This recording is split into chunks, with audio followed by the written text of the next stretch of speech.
All right. Hello, everybody. Welcome to Targeting Winners. Episode, what are we at now? 105 or so. It is a very special live stream where we are doing our futures preview. Very special of the greatest conference in the land. Let's aggravate some SEC players. The Big Ten, #1 conference, superior to all. How you doing, guys? Doing good. Yeah. Been looking forward. I'm here to talk about my team, so there's going to be a lot of crying and whining. So we know where this is going. Yeah, the Michigan fan wearing a Texas hat. Well, after we what is up? After we cut those checks this week, to pay ourselves out of that thing, I had to get a different hat. So yes. Get out of jail, but not for free. How was that's correct? 30 million, 50 million. How much was that? It was like 25 up front. We lose a bunch of playoff money and all that, so it's to be about 50 probably. All right, so about 2 days worth of marketing, you'll make that back up. No problem. You'll be fine. I'll buy a new hat. Darren, how you doing up there in New York? I'm doing good, man. Looks like I got a little bit of a storm coming in, so hopefully we'll be sticking around for the whole show. But yeah, man, excited. I was talking to you guys before we went live. Who would have thought, man? We're finally 6 days away from actual important college football. It seems like last week we were recapping the national championship, and man, just excited to finally get it going and start spending more Saturdays on the couch. This time next week, you'll be 0-1. Is that absolutely? Oh, without a doubt. There's no locks except when I pick in week 0. That's just how it is. We'll get into all that on Friday because we don't want to start on a depressing note, but it's actually quite comical how much I suck at week 0. So we do have a busy week. We got Mark from Coach's Hot Seat coming in on Thursday. We'll talk about what coaches are going to get shit canned this year, and then Friday we got our first picks of the year. So and there's a little bit more than 10 teams in this conference. So why don't we just jump right into it and get going, because there's about 30 teams we have to do. And we're going to start with Northwestern. They are at plus 50,000. The over-under is 3.5 wins. They were terrible last year. They do have a quarterback coming in from SMU. I forget his name, but Darren, you'll get me on that later.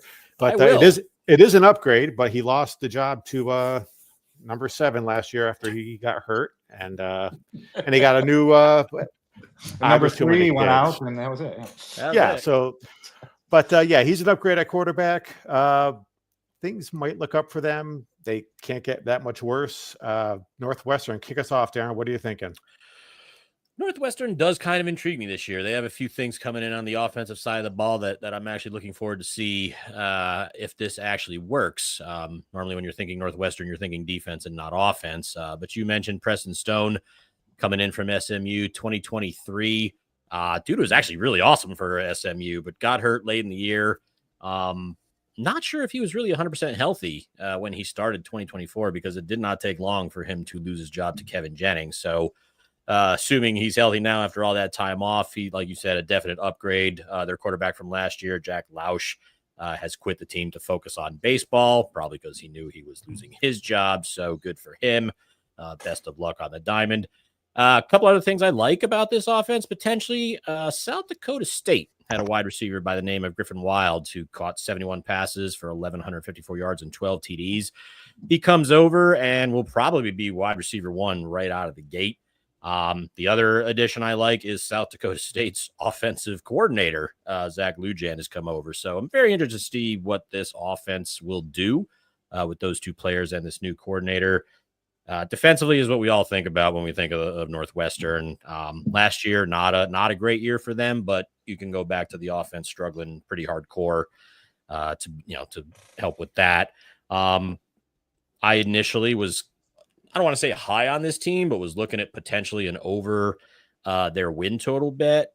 But man, just please take a look at that schedule. And I don't know, when they fired Pat Fitzgerald a couple of years ago, maybe they were just like, yeah, well, we're just going to stick it to them for the foreseeable future. But that schedule looks absolutely terrible. I mean, Michigan and Oregon coming there. All 4 of those road games: Nebraska, USC, Illinois, Penn State, non-conference at Tulane. And again, I mean, when you're looking at win totals here, just keep in mind there are 9 conference games that do get played here. So some of these teams are going to have 5 at home. Some will have 5 on the road. This just does not look good. I don't know what their current win total was, Tim. I don't know if you have that. I actually don't have it. Don't have it up. The in front of me, line but is I want to say it was 4.5, maybe 3.5. I got 3.5. Yeah, 3.5. 3.5 down to 3.5. Yeah. Yeah. Jeez. It That makes might it still be tempting. I was generous. actually leaning Yeah. towards an overbet as well, just with with the quarterback upgrade alone. But It is, Yeah. but again, you got to see. I mean, outside of that one receiver, I'm not sure how much he has there. I mean, they should have a decent running game. Their top 2 running backs are back, 3 offensive line returning starters. So I don't think the offense will be bad, but it's not going to be, the Oregon Ducks either. But if I look at that schedule, if they're going to get to 4, they better start like 3-2. That Louisiana Monroe UCLA game in Western Illinois, all at home, they're all going to have to be wins. They could get it against Purdue. I think Purdue's probably in a little bit of worse shape. So, is it juiced to the over at 3.5? Hold on. I don't know if I have that. minus 180, plus 140 under. No. That's kind of high. Yeah. Hard luck bet anyway. Okay. Yeah, if it's probably highly juiced everywhere else if it's 3.5. Yeah. I mean, I think that's a 4-win team, but that juice is way too high. Yeah. I mean, 4 wins last year, 8 wins the year before that, but I mean, now you're getting some form of offense, hopefully. Yeah. I don't want to lay that juice. I think it's 4-win team, but not at that price. Pete, any thoughts? Well, I think Darren hit most of it. I mean, this is a team that had no offense. I like what they did with the quarterback and the wide receiver, both Stone and Wild. I think that'll be interesting to watch. So I think there's some intrigue there. I agree with Darren 100%. Right, they're at least going to have some semblance of an offense. I would expect here. Man, that 3.5 is tough. I'm looking at that schedule. They got to start at Tulane. I don't really like that either for them. Western Illinois, fine. ULM, fine. Purdue, there's 3. I don't know where the 4th comes from. So to me, that's a tough over right there. So I would stay the heck away from this thing. They have modest carryover with the team. Not that I think it matters all that much because I don't think this. I mean, to me, it's just the schedule is not favorable at all. This is a team that needs a little help, needs a little boost, with that offense, and they're just that the schedule's not helping them. So I think they're going to have a really rough year. And to Darren's point, if they don't get some wins early, I mean. After that Purdue game, I mean, Nebraska, USC, Michigan, Minnesota, Illinois, I don't like that at all. I don't think they're winning any of those games. So I think that will be a significant problem for them. So they need to get all, and I don't think starting at Tulane is a very good thing for them either. So I think they're going to have a rough year right out of the gate, unfortunately for them. So they're a team that I'm moderately high on from the sense that I think they're moving the right direction. I just don't things are just not leaning their direction this year. I mean, if you look at the schedule and everything else, it's not set up. So they need to kind of scrim through this year and hope for a better year next year. That's my thoughts. Sweet. Yeah, I think that. I'm sorry. Go ahead. No, go ahead, dude. Go ahead. I was just going to say, I think to Pete's point, I think it could be a better team, but it may not immediately show in wins and losses. Agreed. I think that UCLA game is huge to whether they get to 4 or not. Just putting it out there. If you'd like to join the conversation, we had a couple comments coming in already. I got to put the first one up. Takio is the Drew Aller Delusion Club. So that's we'll get to them. Sounds like him and Pete will be getting along just fine. Just in case if it is, I think Takio spikes. So I figure if it is him, we'll put it up there first so it doesn't beat our ass. So we got a couple over here. Looks like Mr. Fahrenheit's back. He's gonna dog you for the whole time for Ohio State. Looks like he's gonna be the bane of your existence this year. But we're gonna move on to Purdue plus 50,000 again. Like Northwestern, over under is 3.5. They got Barry Odom from UNLV coming in. A lot of turnover on defense. I think this team here would save Northwestern from coming in last. But Pete, let's start with you on Purdue. Yeah, you kind of hit on it. This is a total rebuild, right? New coach. I mean, the portal changeover is massive for this team. Quarterback, I think, is still unsettled to some degree. I mean, I think this is a team that it's just in complete rebuild mode at this point. I mean, it's really hard to talk about them.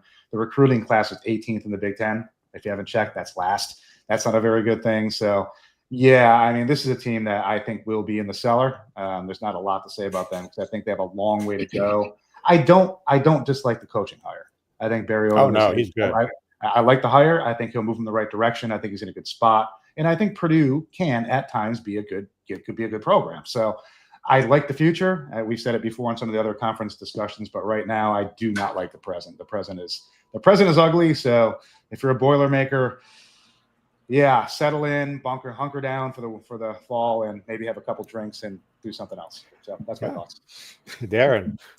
Yeah, most of what I have written down, Pete covered, so not too much to add here. But again, they do have the right coach. I mean, Odom turned UNLV around pretty quick. Obviously, he's looking to do the same thing here with all the transfers that came in. Fun fact, in the last 3 years, Purdue has been in the Big Ten title game more than Ohio State. Yeah. Just putting that out there. Yeah. Was like 3 years ago they lost to Michigan or something. Yeah. Ohio State hasn't been. It's been good, right? There you go.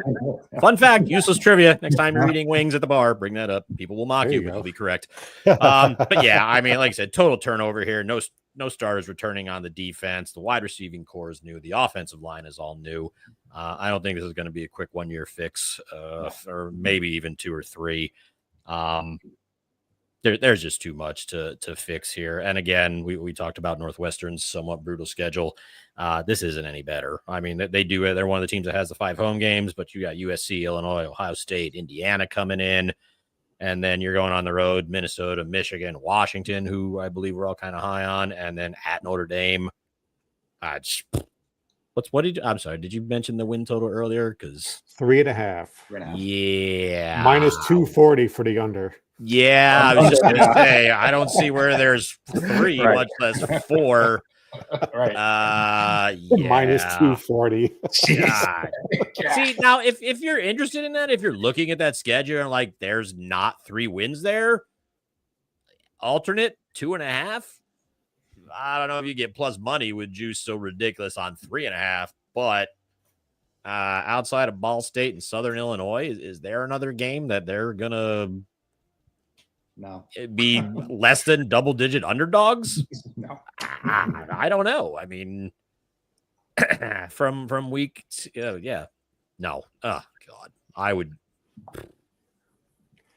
Yeah, I didn't bet it because I'm trying to avoid betting on bad teams to do good things. But here, I don't. Where does this team get to 3? No, I don't see it. I don't see it after. And the thing is, they're going to start 2-0. You might be able to find an insane price on. Well, on my notes, I actually have here. Good luck with that. That's a fair point. That's the most poignant note on the Purdue discussion. I mean, so I don't know, man. Like a lot of not a lot of good viewpoints coming out of Purdue this year. No. So go on. Oh, there's Mr. Fahrenheit's little Jeremiah Smith out there for you, Pete. All right, fantastic. We'll go there. Well, we don't want to talk about that yet. Not yet, but I figure we'll be plenty of time. He'll be needling you a lot, I think, this year. But I'm sure. Let's move on to Maryland. I like this coach, this Loxley guy. They do have a top recruit at quarterback. The offense lost a ton of people. They do have a running back, I believe, from Indiana coming in. Darren, let's start with you. They're at plus 50,000, and the over/under is 4.5. Your thoughts? Yeah, I'm not a super huge Mike Loxley guy. Maryland Twitter, I don't think is a huge fan of his either. I don't think they're a huge fan of yours, if I remember correctly. Did they block you for that? Didn't you have something about the? No, that was year? That's a whole other thing. That was Princeton. And their soft ass men's basketball team. Yeah, I think Princeton basketball still has me blocked, but yeah, whatever. I thought it was Maryland football, like they were selling. I tried to get. You know what was funny? They said something about half price tickets, and I was like, "That's good," since like all this year you've been putting up like half the offense that you're used to. Yeah, they didn't block me for that. They actually have a set. So credit to Maryland. So that I do want to see them succeed because they took an insult and handled it with class by not blocking me, I guess. But yeah, the Indiana transfer, Roman Hemby, a nice pickup here. Ty Felton is gone. I think that's going to hurt whoever plays quarterback, whether it's Malik Washington or Justin Martin. This defense is pretty bad, but again, only one returning starter. I always give the benefit of the doubt when your defense is terrible. You don't bring any of those guys back, or very few of them anyway. But yeah, defensively, this team's going to have to take a step forward. I mean, they only registered 14 sacks last year, gave up 41 plays of 20 yards or more. That's a ton. Back seven does have some experience returning, so there is something to build around there. This schedule's not anything as brutal as what Northwestern and Purdue are dealing with. I mean, they only have the 4 home games, but they're getting Washington, Nebraska, Indiana, Michigan all at home. Their road games actually aren't that terrible. I mean, they go to Illinois, but I mean, I'm not super high on Wisconsin. I'm not super high on UCLA. Michigan State, I want to be on it, but Aiden Childs scares the depth out of me. You said it was 4.5? 4.5. Is it juiced to the over? Minus 130 under, plus 105 over. Oh, okay. Well, I'm not on Hard Rock. I don't know what you guys got up there. Yeah, I don't have it up. DraftKings refuses to put them in conference order, so it's a pain in the ass to try and look up what win totals are. I see plus 112 on the over 4.5. Okay, that's not awful. But again, you've got quarterback questions. You don't have a lot coming back on offense. Offensively, you weren't terrible, but defensively, a lot of questions there. Yeah, I'm avoiding this. I can't trust. I can't trust them. Pete, anything else? Yeah, I mean, I think you hit it on the head, right? I think the question is the churn, right? Massive roster churn here. I actually like Malik Washington. I think will be interesting here. What I really want to talk about, once again, I think Maryland's going to have a tough year. I think they're going to struggle. I think their schedule is easier than it has been. But looking forward, a couple things. Number one, the recruiting class was 8th in the Big Ten. That's pretty good for a Maryland program, right? I mean, that's positive. And number two, with the removal of the divisions in the Big Ten, right? Maryland was stuck in that eternal, stuck with Michigan, Ohio State, Penn State every year. I think going forward, that'll help them. Being out of that kind of schedule, kind of snafu they were in, where they're just playing really, really tough teams all the time. So I do like the future of this team, and I actually think this year potentially, with the roster churn, with the new portal ads and all that, they could grow into something. I think it's just going to take some time to grow into that. I think they're just young. The supporting cast on the offensive side is young. So I think there is some potential here. I think it's just going to take some time. But I think they'll be a better team in the second half than they are in the first half. Okay. Well, I was going to keep this moving right along. We got UCLA. They're at plus 20,000. So I guess we moved up a tier here in the Big Ten. The over-under is 5.5. This is the second half of the QB trade. We talked about the first half last year, or last week, rather. The defense lost a lot of players, but that defense wasn't very good, so it could be addition by subtraction.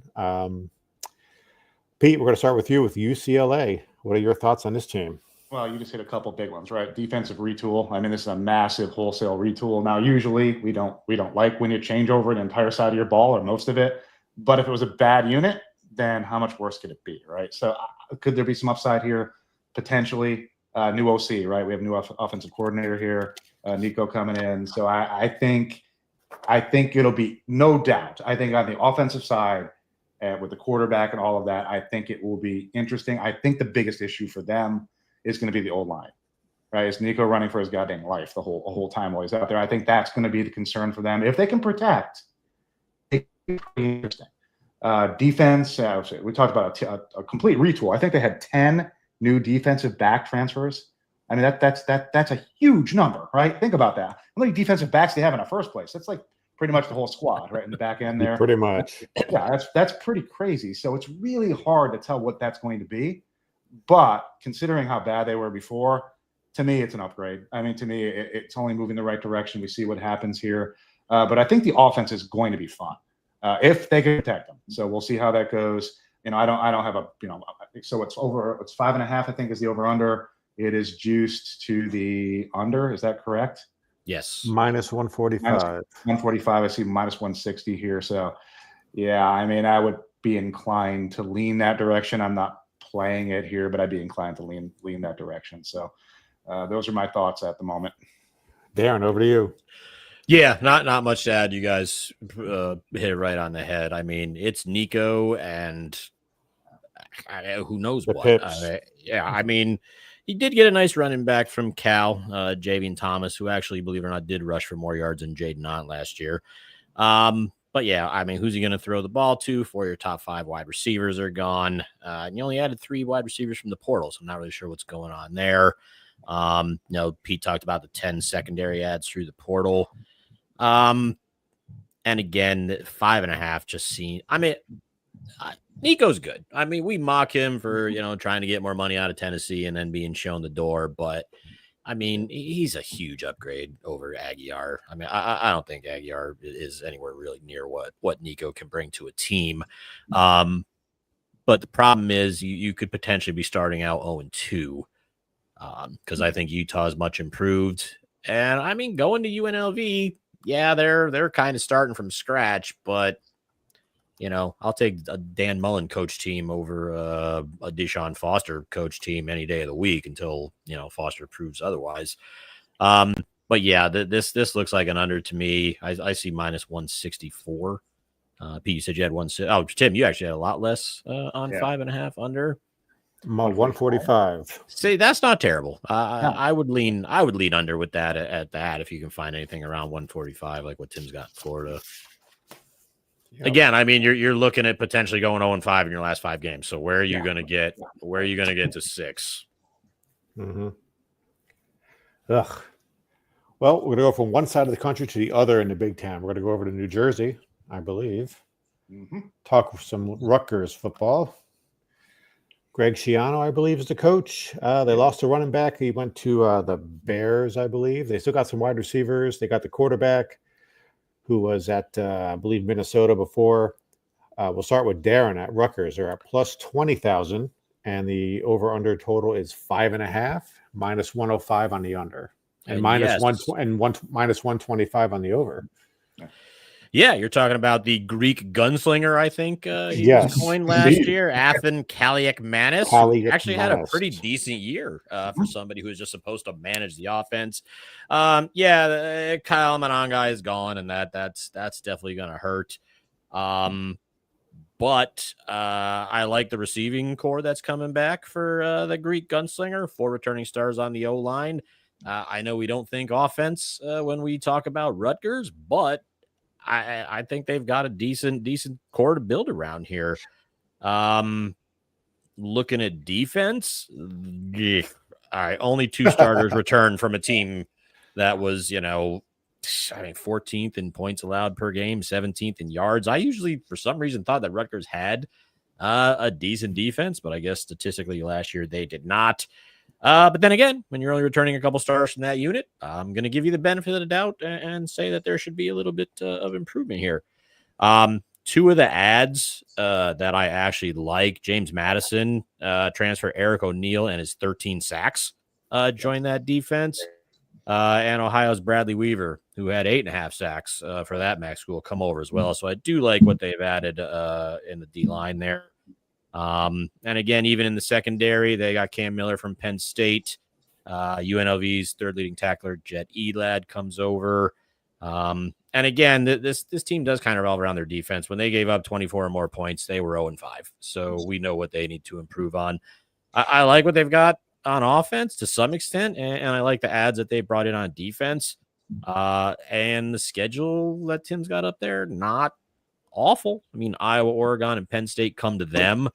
We're big fans of once a season gets going about teams traveling multiple time zones. So I'm not saying they're going to beat Oregon on October 18th, but just mark that one down because that's going to be interesting. And then road games, they do have to go to Washington, so that's going to be not fun for them the week before. So yeah, watch that one as well. But then they go to Illinois, they go to Ohio State, so there's definitely some surefire losses on there, but don't hate it. Hold on, I think I had this up over 5.5. Yeah, juiced 142. Don't hate it. Didn't bet it, but would lean that this is a bowl team. Right. All right, final thoughts, Pete, or would you pretty much have it? You said it all already. No, he hit it most. I mean, I like the fact you brought up Weaver and O'Neal. I think, I mean, this defense was not great, but I think those are two really good edge guys. So I truly think that could transform the defense if they're healthy and they play like they can. I think that will help this team. I love Greg Schiano. I think he can do a lot with a little. So I do think that this team is interesting. What I don't like is their schedule. I think the schedule is going to hurt them, but you are absolutely correct. That October 18th game is going to be interesting, right? Because we start talking about traveling time zones in a team that if those two edge guys are creating havoc like they can, that could be a very interesting game. So that's just my added thoughts on this, is that intrigues me to see how that plays itself out. But yeah, I mean, I just think they have a tough schedule this year, a lot kind of changing going on, but I think they'll be an interesting team and a fun team to watch. So we'll see how it plays out, but I am looking forward to that October 18th game as well. All right. Over to Minnesota, PJ Fleck and the Flecktons. Okay, we like this team here. I like the coach. Well, they got the running game still there. I believe they have Taylor, and they have a new kid coming in from the transfer portal. They are at plus 10,000. Over under 7.5. And we'll start with Pete. What do you think about Minnesota? Well, one of my favorite coaches here. I mean, I think he can do some fun things here. I mean, what does PJ Fleck do, right? He has a really good defense and a plotting, punch in the face kind of offense, run the ball at you.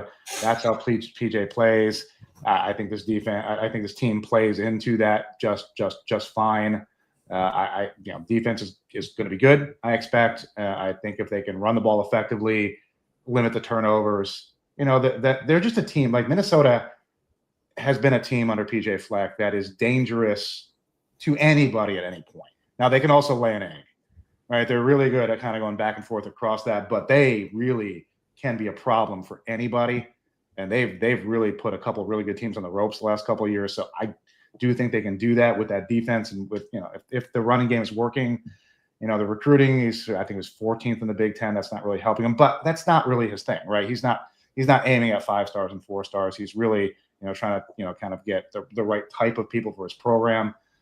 So yeah, I mean, I'll never be high on the problem with PJ Fleck. I love him, but I'm never going to be high on the program. But I think they're always dangerous and they can be good.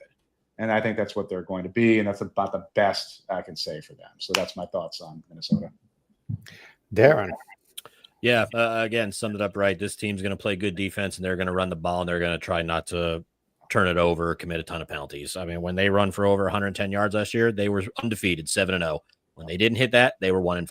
So they're just going to run the ball. If Drake Lindsay ends up being QB1, which I believe he's in the lead to be that guy, this is just a situation. They're not going to ask him to do a whole heck of a lot. Just hand the ball off. Tim mentioned Darius Taylor.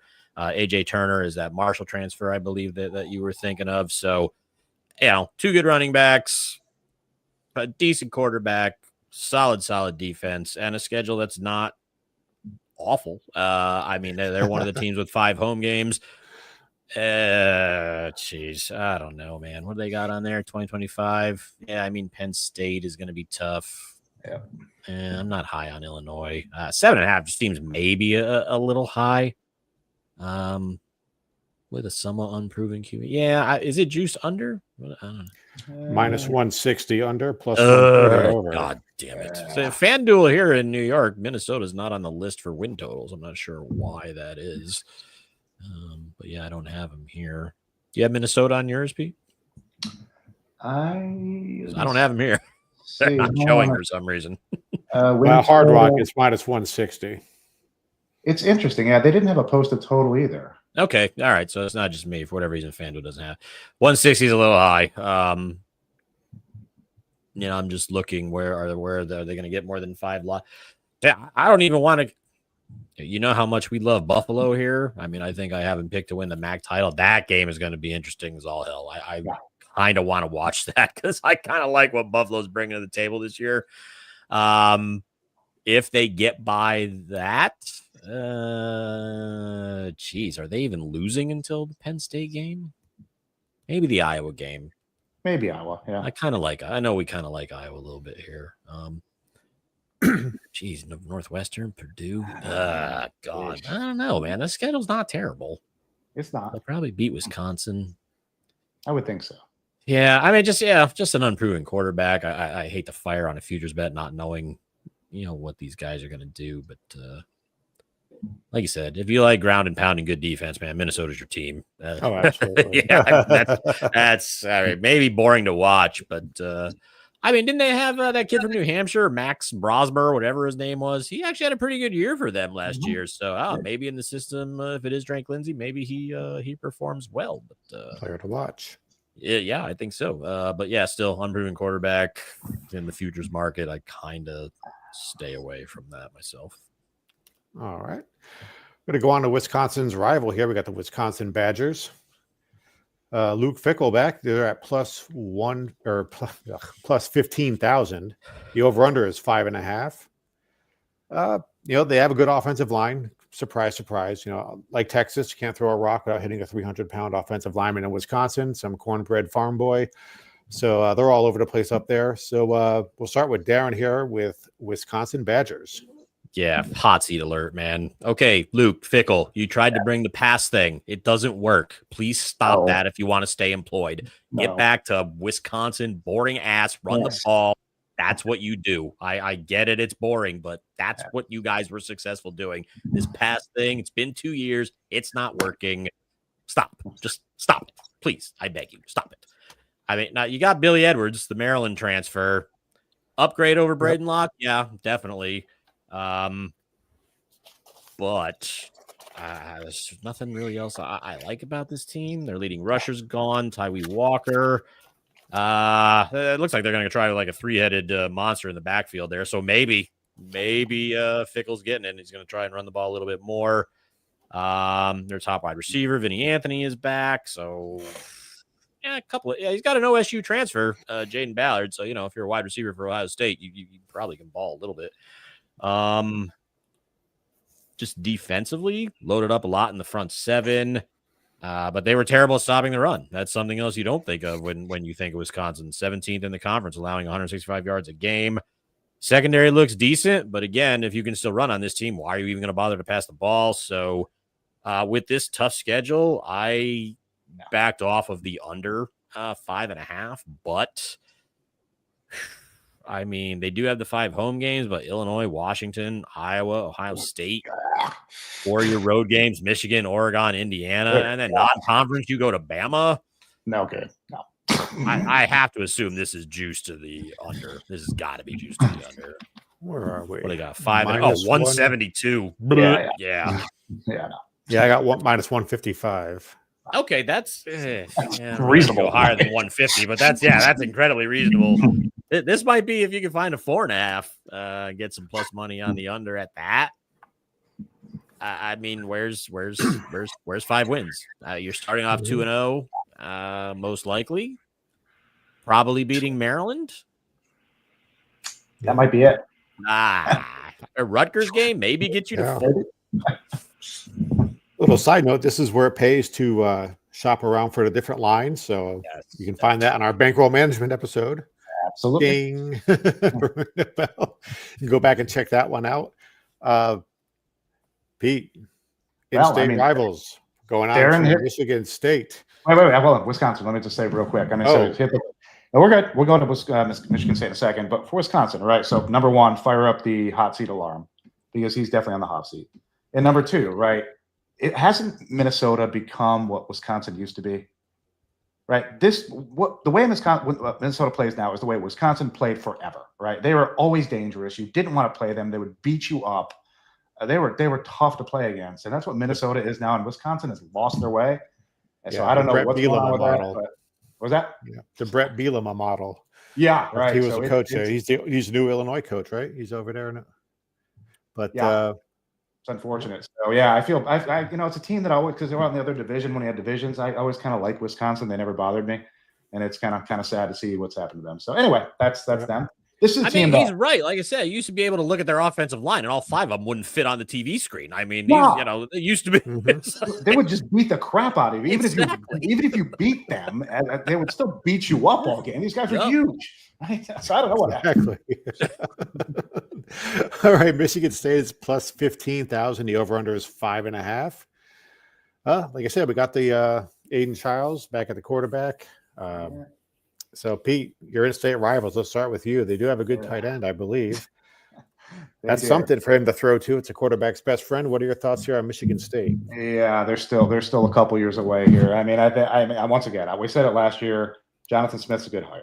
Right? I like it. I like him there. I think it's going to continue to move the right direction. But this program was so bad before he got there that this is a multi-year rebuilding process. Yeah, Childs there. He's good. I think he does have upside without question. But I think he has to protect the ball, which is concerning to me. The run defense has been good, and I expect they will be good.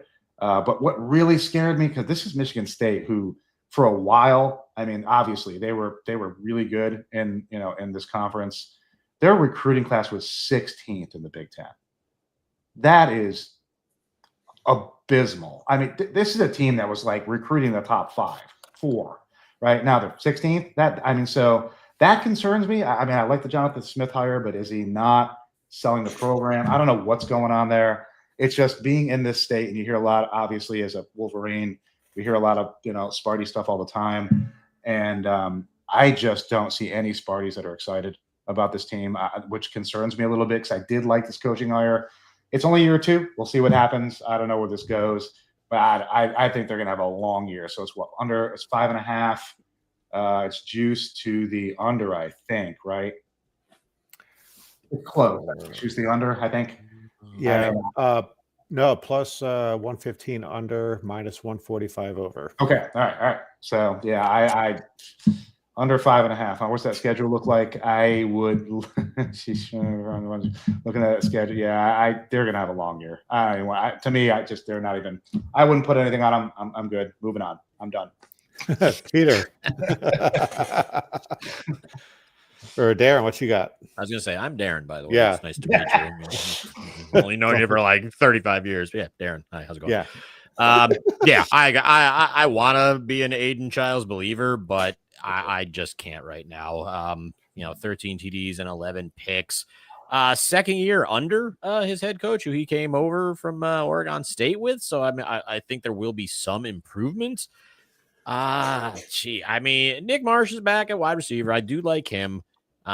They brought in a couple interesting receivers, Middle Tennessee State's Amari Kelly, and yes, Christian McCray from Kent State. Yes, Kent State did have an excellent player on their team, but he's not there now.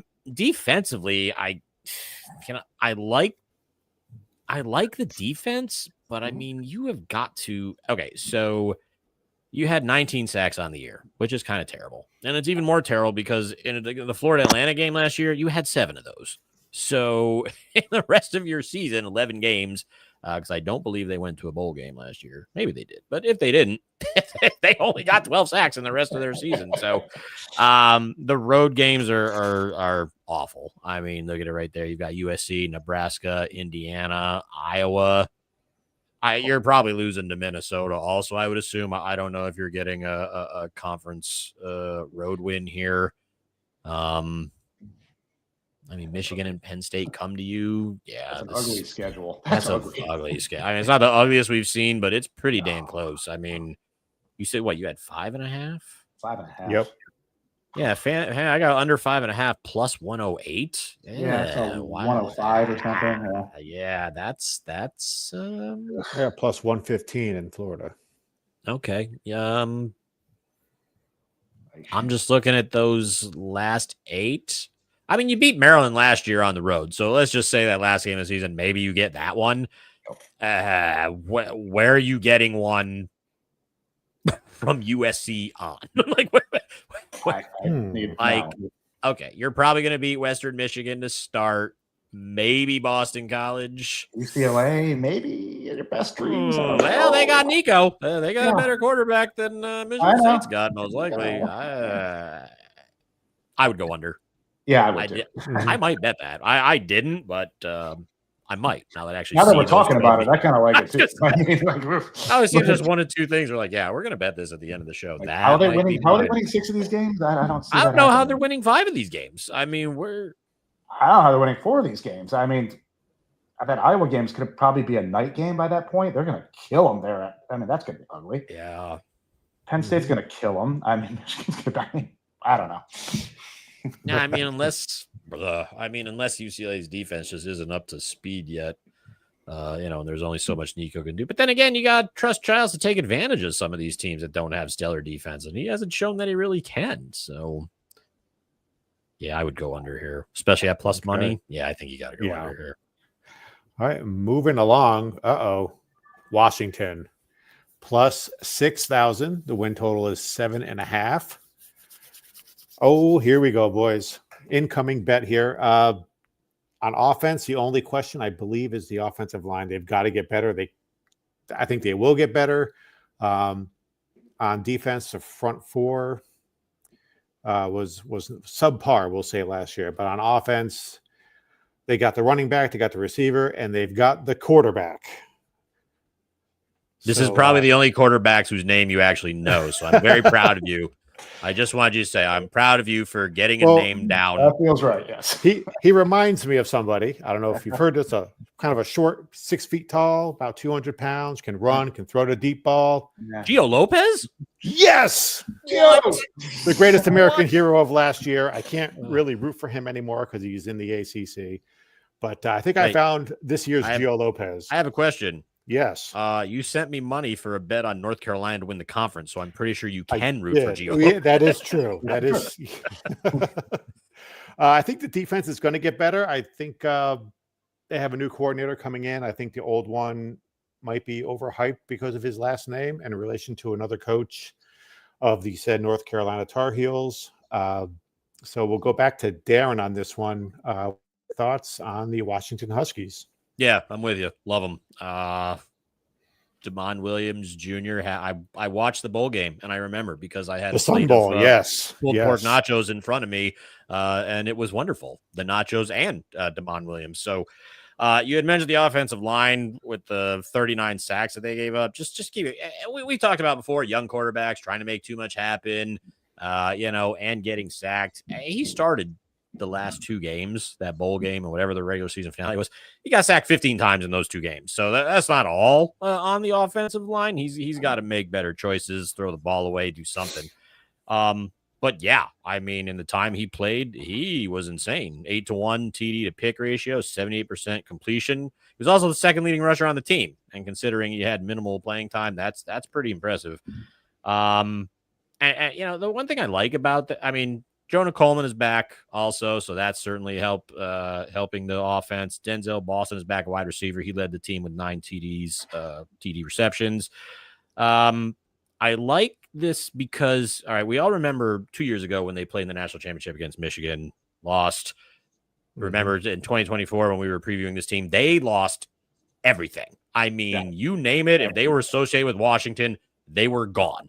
Okay, so the fact that Jed Fish came over in year one, got this team to a bowl game, and now he's added a handful of Arizona guys that he couldn't get for 2024 to join the team this year. I mean, that's tough to do. You take a job where you lose everybody, and in the Big Ten, and you get to a bowl game, man, well done, bro. You should have been coach of the year, or at least take consideration. So I like what they're doing here. I like what they're bringing in for this year. Tim, you had mentioned the defense coordinator. That's Purdue's ex-head coach, Ryan Walters. Yes, you suck as a head coach. No problem. But he's actually a really good defense coordinator. He was pretty successful at Illinois and Missouri in previous stops. So I assume he'll get the defense, back on track here. I kind of like it. I mean, they got to generate more pressure. 13 games, only 20 sacks. And 13 of those 20 sacks were in 2 games, UCLA and Eastern Michigan. So, and the schedule's not awful. You do have 5 home games. Yeah. I mean, Ohio State comes there. So again, crossing 2 early time on zones, with a new quarterback. Yep. Crossing 2 time zones by week 5. Let's keep that in mind. Illinois comes there. Oregon comes there. Road games, they got 4 of them. They have to go to Michigan. Yep. But I mean, Maryland, we've already are not high on. Wisconsin, we're not super high on. UCLA is kind of a question mark. Very winnable. So if DeMond can make some better decisions, stop taking sacks, putting that offense in second, third, and long, I like it. I mean, the Apple Cup game against Washington State, I mean, that's a rivalry that could always go either way. But, yeah, I'm with you, man. I didn't bet him because you got bets all over him. I didn't want to jinx you in any way, I'll form. get But to them. We'll let Pete go if he's got anything let to Pete add. go, and then you rip off them bets, baby. All right, two things, then you can just jump in. So I don't like them to win the conference at all. I do a 7.5. I like the over because the schedule is a cupcake walk, I think. So I think from their perspective, I think getting to 8 is a no-brainer here. So I love the over here. I do not like them winning the conference. I don't think they're that good of a team. I think Michigan's going to pound them. I think there's some other teams that are going to pound them, but I do think that the schedule leans favorably into them. So I love the over here because I think it's just playing right into the schedule, which is a beautiful thing. So Tim, all yours. Yeah. Okay. I also love the over 7.5. I did bet that. I got plus 105 on the over. Like we said, the schedule: Oregon at home, Illinois at home, Ohio State. Okay. Defending champions, loaded team, probably the best player in the country, probably the odds-on favorite for the Heisman, all that jazz. But they're coming across all the way across the country. It's early in the season. We'll see what happens, how that Texas game affects them.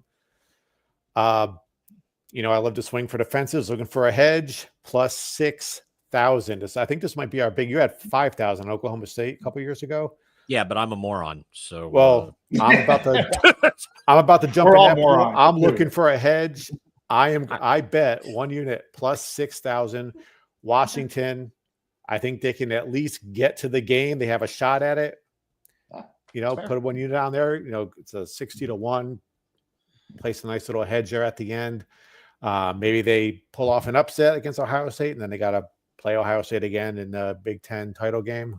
However that's going to work. Yeah, love Demond, number 2, and I forget the other guys' names, but boy, these guys. That Sun Bowl, he threw a pick 6, maybe his first or second pass of the game, and after that, he was locked in. He was scrambling, missing everybody. This love the quarterback. I think they're going to ride him here. It's crazy, but I did it. Plus 6,000. Big Ten champs, Washington. Won't happen, but I'm going for the hedge. He better stay healthy, man. He better stay healthy. Stay fast. That's all you got to do. Just run, baby. I just want to say I hope they're a hell of a lot more consistent than Oklahoma State was when I had my bet in, because I lost 18 to 24 months off my life in that 2023 season. But we were like, oh, they're going great. They're going to be there. And then they lose to 45-3 to USF Florida or something terrible.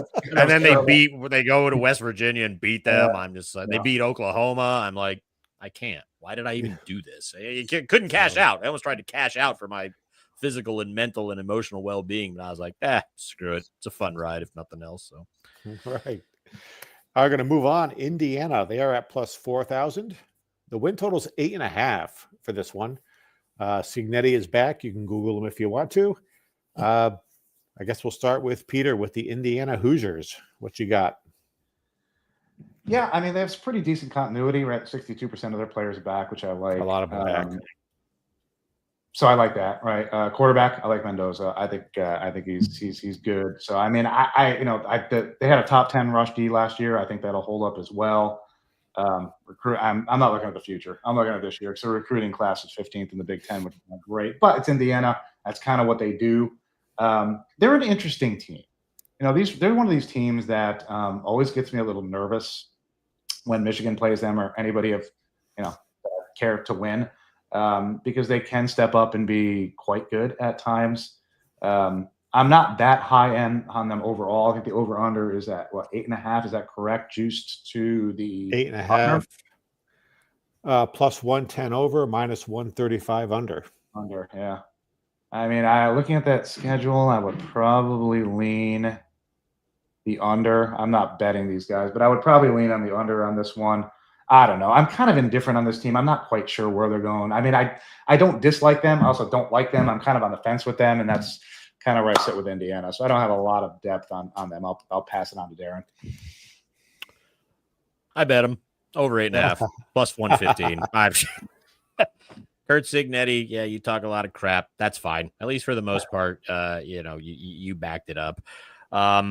I think Fernando Mendoza is an upgrade over Curtis Rourke. Sorry, Mac fans. Nobody loves the Mac more than the three of us. But I think when it comes down to it for the style of offense that Indiana runs, I think Mendoza's a better fit. They did lose Justice Ellison, but they brought in Lee Beebe and Roman Hemby from Maryland to give him a nice 1-2 punch in the backfield. And they also catch a lot of passes, so that certainly helps when your running back is active at receiving. Their top wide receiver, Elijah Surratt, is back. Their second wide receiver, Omar Cooper, is back. You got 3 returning stars on the offensive line. One of your additions was Pat Coogan, center from Notre Dame. He's an excellent player. The defense does have some holes, but they do have a top player from each of those groups coming back. Mikhail Kamara and his 10 sacks will anchor the line. Aiden Fisher and his 118 tackles will lead the linebacking group. And D'Angelo Pons and his 3 picks and Amari Farrell and his 4 picks are back in the secondary. There's some road games there that the Iowa game worries me a little. Obviously, Oregon and Penn State that does as well. But those home games, all winnable. They should not be losing at home. That Illinois game, 4th week of the season, is going to be. Yes. That's going to tell me whether I got a shot to hit this bet or not. Now, I'm not high on Illinois. I think they're next on our list, but Indiana's got them at home. I think Illinois is a little overhyped. I think if Indiana takes that one, I feel good about that. The three big road games are the only ones that scare me. I think they can get the rest of them, and maybe they can beat Iowa. I mean, who knows what Iowa's going to bring to the table offensively, whether it's any good or not. But yeah, give me. I'm a Signetti believer. So, and at plus money, I always believe in that. So, I bet over 8.5 plus 115. Go Hoosiers. All right, got another bet. 2 teams in a row here. Let's see if I can get this going here. Let's move on to the aforementioned Illinois. They are at plus 3,000. Over under is 7.5 wins. My notes, it says all defense. Too many losses they lost wide receivers, they lost running backs. The defense is going to be really good. And we'll start with, we're starting with Darren on this one. All the losses. Josh McCray's gone, Pat Bryant and Zachary Franklin gone. Luke Altmaier's back, but who the heck is he going to hand the ball off or throw it to? I'm not a fan here. I know they have a lot of returning production, but their stars at the skills positions are gone. Offensive line does look good, so I'll give them credit there. Man, but that entire D line looks like it's all brand new. And as much as their defense may have been good, let's also remember this is a team that gave up 28 points to Northwestern last year, 31 to Rutgers, and 49 to Purdue. So, I mean, you maybe have one freak game where you give up an insane total of points that's not expected. Okay, but in 25% of your games, you allowed 3 teams that don't even know what the end zone looks like to put up those kind of point totals. I worry. We read a lot of stuff. There's some websites that love Illinois and think they're going to be in the Big Ten title game. There's people like me that think they're just overhyped and it's going to come crashing back a little bit. That schedule that you just put up there, the 5 home games, USC comes there, Ohio State comes there, they go to Indiana. We already talked about that. The schedule's not terrible, but I got a feeling there's going to be a dud or 2 in there. I mean, going to Washington. Yeah. We talked about the multiple time zones in the middle of the year. I don't even know if they're going to beat Duke, to be honest with you. As much as I'm not a Manny Diaz fan, he had that team playing some pretty damn good ball. And now they got that kid from Tulane as their quarterback. I don't know, man. I think now that everybody's familiar with what Illinois can do, I think this is not going to be the dream season that some people are taking. I had them down as my disappointing team for the conference. So. As did I. Peter, any thoughts with Illinois?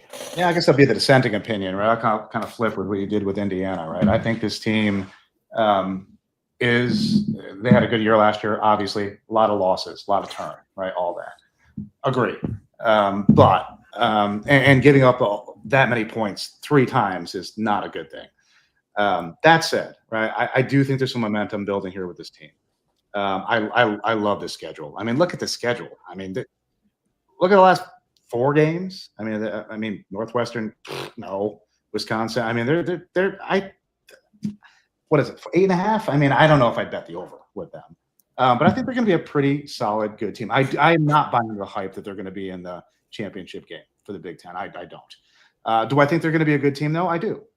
Good enough with this schedule, right? If the schedule is more difficult, I would argue that they're going to have issues. But with this schedule, I mean, the 8.5, I think it's a good juice to the over. What am I reading here? Hold on, man. Plus, I see over 8.5 at plus 148 is the last number I saw. Is that correct? Somewhere in that ballpark? For which one? Illinois. Over is 175, minus 175. Minus 175. Okay. Well, that's in. Over 8.5 is minus 175? 7.5.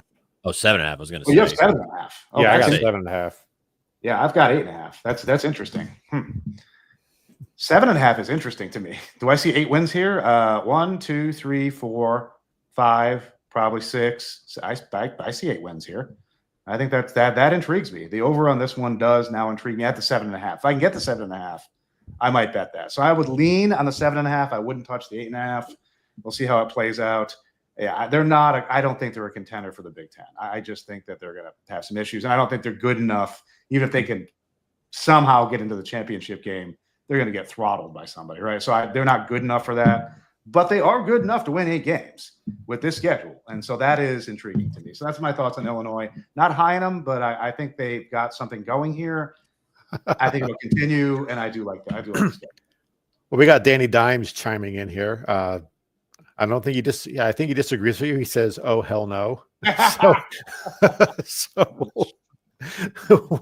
he was disagreeing with us, and there was a delay in there. So we'll have to watch. I know who that is. I guarantee he wasn't disagreeing with me because I told him like 10 months ago to bet Ohio State to win the national championship, and he did. So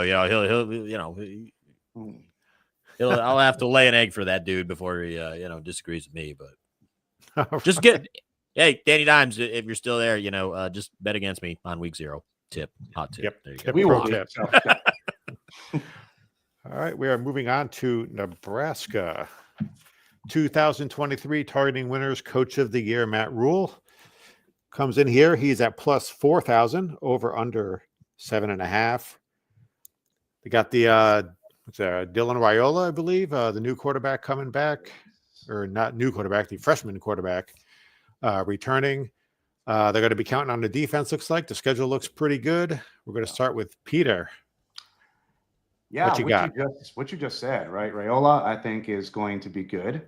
I'm looking forward to watching him play. I think the schedule is the easiest schedule in the conference, if not the easiest, dang close to it, which is very favorable for them. I think what was the over under 7.5? Yeah, what did I have? 7.5? Yeah, I mean, I got 7.5. Yeah, I'm over all day on this. When you look at the schedule, I think this is a gift with the schedule. Honestly, I think this is going to be a pretty good team. I think this team is absolutely moving in the right trajectory here. So I am excited about that. I love Dylan Raiola, so I'm looking forward to that. They have an excellent portal class, by the way. Some really good players coming in, which is great. Pritchett, Spindler, a few others. So I mean, I think that both the trenches needed help, and they shored it up through the portal and the perimeter. So I honestly think this is what, year 3, I think, for Matt Rule. I think he's got this thing moving in the right direction.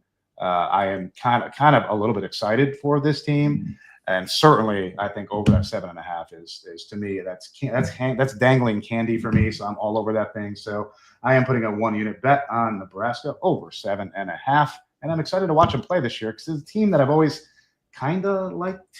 And it was kind of rough to watch them go through some really rough years. So it's nice to see them coming back to what I think they should be, which is a pretty decent prominent team. So those are my thoughts. It looks like talking about Matt Rule, he made Taquio throw up in his mouth a little bit.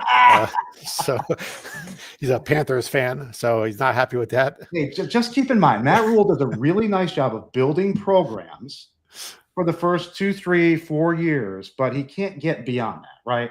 I mean, so he does a nice job of building quality, solid programs, right? So I think that's what's happening here. Maybe it'll fall on his face 2 years from now, but right now I think he's doing a great job with a program that was likely dead in the water 3 years ago. So you at least have to step back and say he's done a great job with Nebraska, because he has.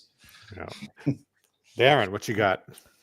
Yeah, I mean it's year 3 of Matt Rule. I mean, they're winning the national championship, right? I mean, we Probably. even need to have a discussion. I mean, we all know what's going to happen. They're going to win 10 games, playing the Big Ten title game, upset somebody better than them, and playing some bowl for the title. Yeah, I agree with Pete, and most of my notes have already been covered here. But yeah, that schedule. I mean, come on, that's a gift from the gods. I mean, a lot of the tough teams come to Lincoln, Michigan. That I want to watch that Michigan, Nebraska. That's going to be that's going to be a fun one. Yeah, I mean, it could be 13-10, but it'll probably be the most entertaining 13-10 game you'll see all year. USC comes there, Iowa comes there. You go to Penn State, but I mean, where else are you going to have? Where else are you going to have a potential issue than Penn State? I mean, maybe UCLA because you're going a couple time zones cross country toward the end of the year, but maybe Minnesota, but I don't know where this team is losing enough games to have Pete not cash his bet. I mean, it's probably not going to come down to that Michigan game on September 20th. I mean, great. Interesting. Yeah, that's going to be good. Oh, man. Oh, yeah, I'm going to have to block you when you start complaining about Michigan. Anyway, yeah, I mean, there's a lot of depth there, not a lot of experience as far as behind some of those starting guys, but yeah, I like Raiola too. I kind of try not to because he wants to be Patrick Mahomes so bad, but yeah, I think he's legit. And like I said, Matt Rule, year 3, he gets his guys in there. That's usually when things go really well for a program. He's done it twice before. No reason to doubt him again. I mean, is this an 11-win team? No, but I mean, what did you have? 7.5? 7.5. Yeah, yeah. 7.5. Hello. All right, you're buying wings next time You we got get it. together. I think you're going to get that one. That schedule is pretty nice. Shots fired from Mr. Fahrenheit. He was back in there saying Nebraska's been dead for 20 years. So he's not wrong. Matt Rule's not going to change that. We'll put that back up on the screen for him. Yeah. So. Mr. Fahrenheit's comments, he is yet to be wrong. I mean, right. They have been dead for 20 years. Tom Osborne, I think, was the last time they were relevant. Yeah. They got to play Oklahoma again. They got to go back and get that game back on. Indeed. The schedule. Yes. So we're going to move along. We got Iowa and the high-flying, high-octane offense of Kirk Ferentz. I think they're going to explode this year for maybe 80 points for the year. And but you think defense, and you think offensive and defensive line when you think Kirk Ferentz. They are at plus 3,000. The win total is 7.5. And we are starting with Darren on this one. What you got? But before you knock the offense, let's keep in mind in 2023, they only averaged 15 points a game. Last year, 27. All right. And that's not Kirk Ferentz. So let's not credit him. But did Mike Martz get hired there or something? No, maybe. Jeez. I think Pete and I are secretly like closet Iowa fans because I think we really look forward to them doing well every year. And somehow they seem to not quite get there.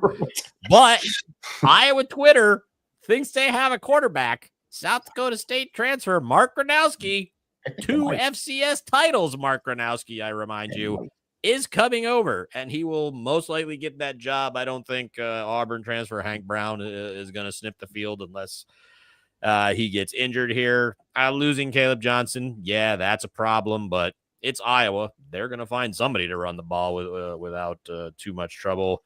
Yeah, I know it's going to sound weird, but I kind of like what Iowa could possibly have at the quarterback position there. So will they get to 30 points a game? It's possible. Who knows?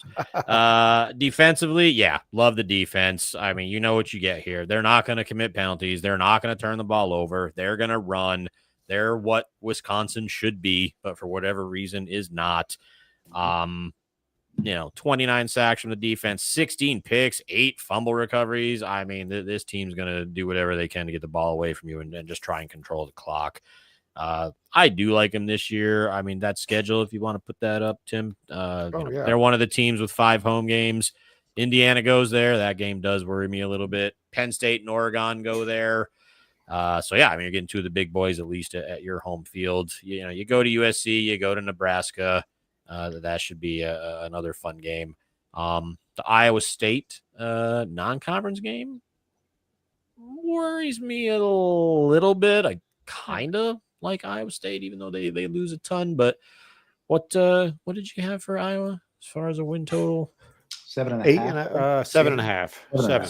7.5 juiced to the under. Minus 150 under, plus Yeah, that's 120 what I have. over.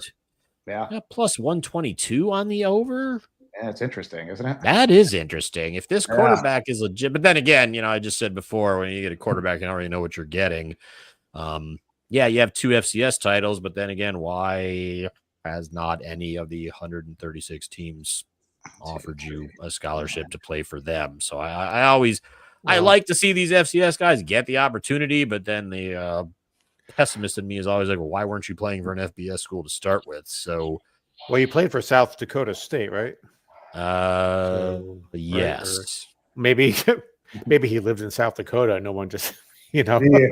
Well, that's if you're on a irrelevant. scouting trip, you want to drive to South Dakota to watch. Thing is, after you won your first FCS title, why didn't you go to an FBS school after that? I mean, Okay, all right. If you do it once, fine. You could have all these schools say that was a fluke or whatever. But I mean, you did it twice. Well, he's king of South Dakota. Well, that's a great That's title to something, have. But yeah, I mean, if they can somehow get, I mean, I know that Iowa State game, big rivalry, anything can happen. If they can get by that game, I'm hoping they lose to Indiana for the sake of my bet. But I mean, even if they have that one loss, yes, even if they say you lose to Penn State and Oregon, does that last road game at Nebraska, does that become I mean, at USC, again, you're talking about a lot of travel late in the season. I don't know, man. I would kind of lean over here because, I mean, defensively what you're going to get. I mean, if you can get anything out of this quarterback.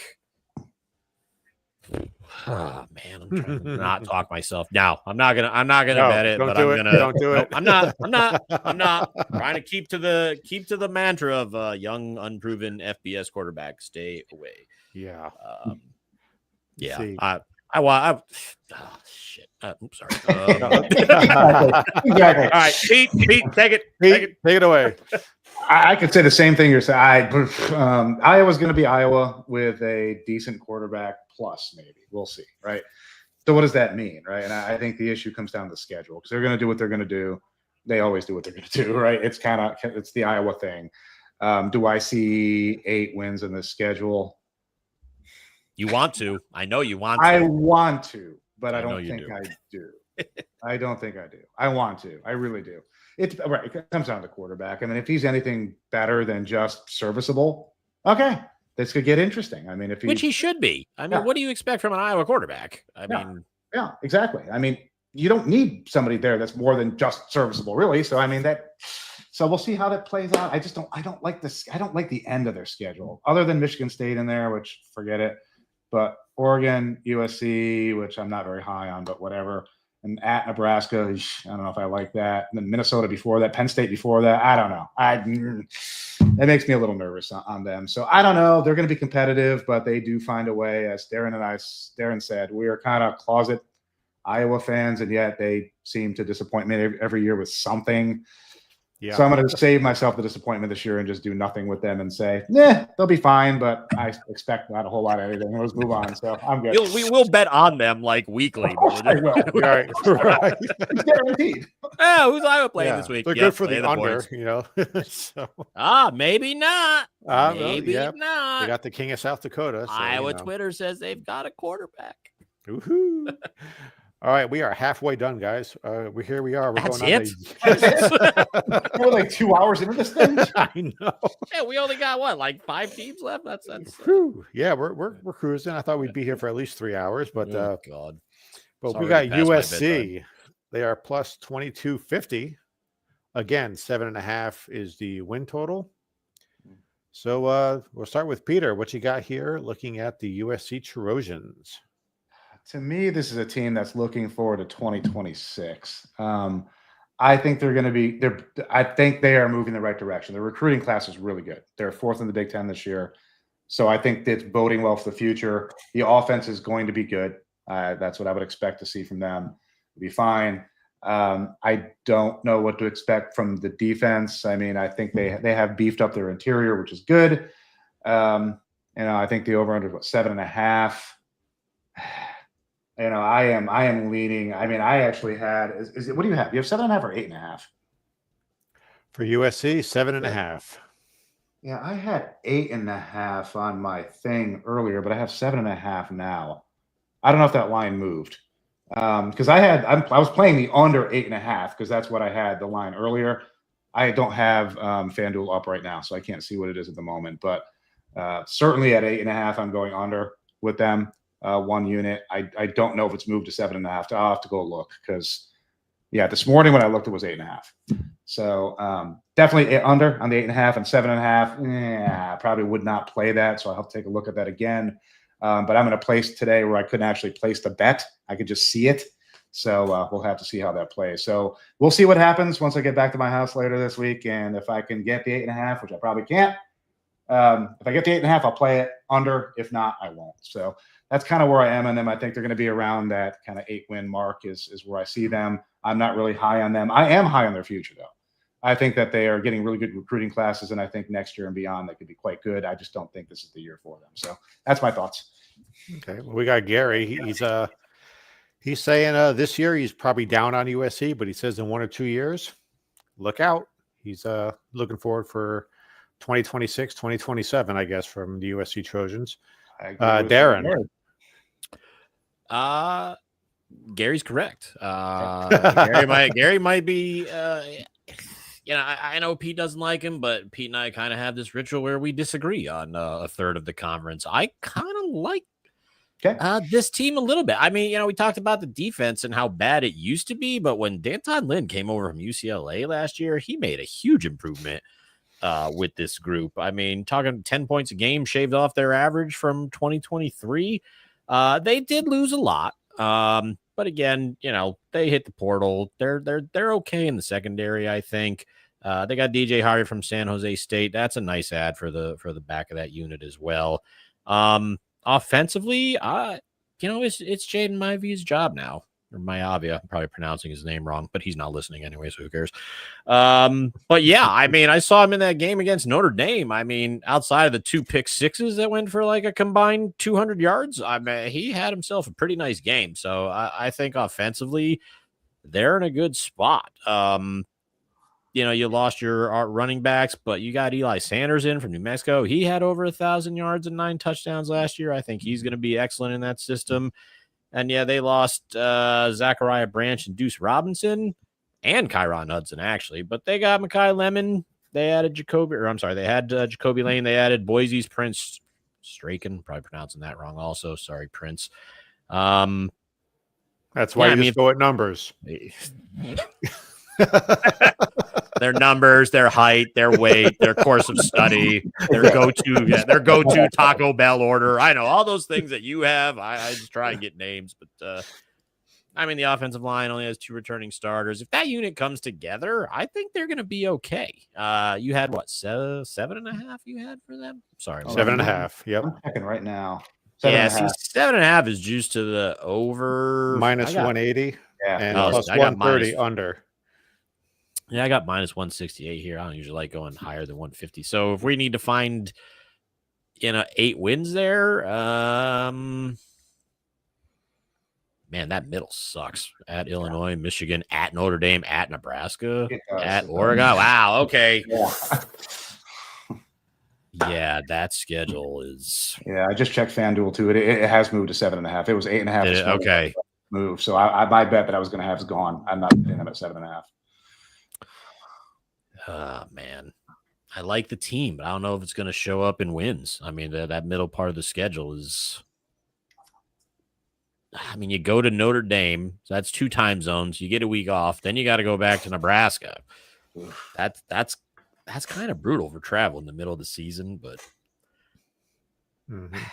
I mean, they can win 3 of those last 4. That Oregon game is going to be tough. I mean, I'm not super high on Oregon, but I think going there to play is difficult for anybody. But I mean, they'd probably have to upset Illinois somewhere, maybe Michigan. God damn it! Why don't I'm sorry.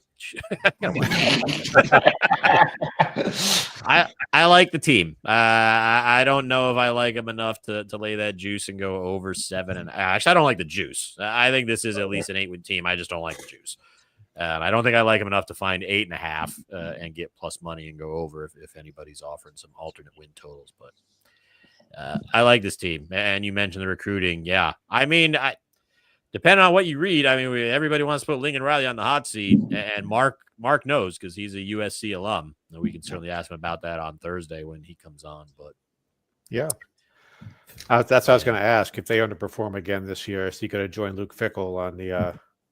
I mean, he gets players, right? He gets players. They just they don't turn into what you would want them to, right? We've seen a few others like that. So yeah. Okay. You know what? Screw it. They're winning 8 games. I'm not betting it, but they're winning. They're doing it. Going to move along. Going to go up to Pete's area of the country here. We got the Michigan Wolverines plus 650. Win total 8.5. They do have a new QB, the number 1 recruit in the country. I guess Larry Ellison's wife wanted a quarterback, so he gave her $10 million. I'm only assuming his smoking hot wife, because, I mean, I would hope to get $10 million for a quarterback for a school you didn't even go to. I mean, I've never seen her. I've never seen Larry Ellison. I have no idea. I mean, if he was in my living room, I wouldn't have no idea who he was. If he was, I'd ask him to borrow some money. But so Pete, well, let's go with Darren first, because this is your team I didn't do a whole lot of notes here because I knew this Pete would know more about Michigan just through osmosis than any of us would. But I mean, I'm just gonna, from what I've read, Bryce Underwood is kind of the leading candidate for a QB1. I don't know if that's true. I'll let Pete talk about that, but I'm just gonna. I texted Pete actually specifically a couple weeks. I was like, dude, I hate to break this to you. I'm like, but I really kind of like your team, man. I like the fact that Rod Moore comes back in the secondary after missing all last year. I think a lot of people are forgetting how good he was in 2023. Well, he's back, baby, for a full season in 2025, hopefully. Yeah, I'm not going to get into too much of the specifics, what I have here. That I left that for Pete, but dude, I like him. I'm just gonna say this. I mean, Tim, you're the hedge guy, but if you look at the odds, you've got, your Ohio State, your Penn State, and your Oregons all up there somewhere around, plus 180 to plus 280, somewhere around there. And then you got this team with what looks like an excellent defense, some hotshot quarterback, and if he doesn't succeed, you got a fairly decent backup in Mikey Keene from Fresno State, sitting at like plus 750 at plus 800. I mean, this screams hedge play right here, but not to jinx Pete's team. Tim and I, when we started the show, we already bet like in June of 2020, they were like, yep, we're both betting Michigan to win the national championship. And we did. We didn't jinx them then, but I like this team a lot. Sorry, Pete. I'm not going to bet them though. And I'll let you take over. Well, we started talking about Michigan, and Mr. Fahrenheit chimes in. Here we go. Yeah. He knows what's coming. So from a betting standpoint, I mean, we're a betting show. Why would you not take a shot on Michigan if you can't figure out, if you don't think it's going to be some combination of those top 3 teams, and I don't think it's going to be. There's 2 there with some quarterback questions. Why not? At 8-1, if you can get 8-1 or even plus 750, why wouldn't you take this shot? Anyway, I'm done. Go ahead, Pete. All right, Peter, the floor is yours. Oh, gee, thanks. I guess anybody who's listened to this at all knows that I'm anything but a homer with my own teams. I beat them up all the time. So last year we didn't have a quarterback at all, like none. Like I could have gone out there and done no worse. I mean, it was terrible. Nobody could throw 5 yards down the field. So it was a problem. Well, we supposedly have a quarterback now, right? We went out and paid for what was the number 1 recruit in the nation. He's a kid. He's young. Who the heck knows what he's going to do? I mean, everything that I hear about, right, from just living in Michigan, the whole osmosis thing, everything that I hear coming out of the camp, coming out of everywhere, is this kid is just really smart and he picks up things really quickly.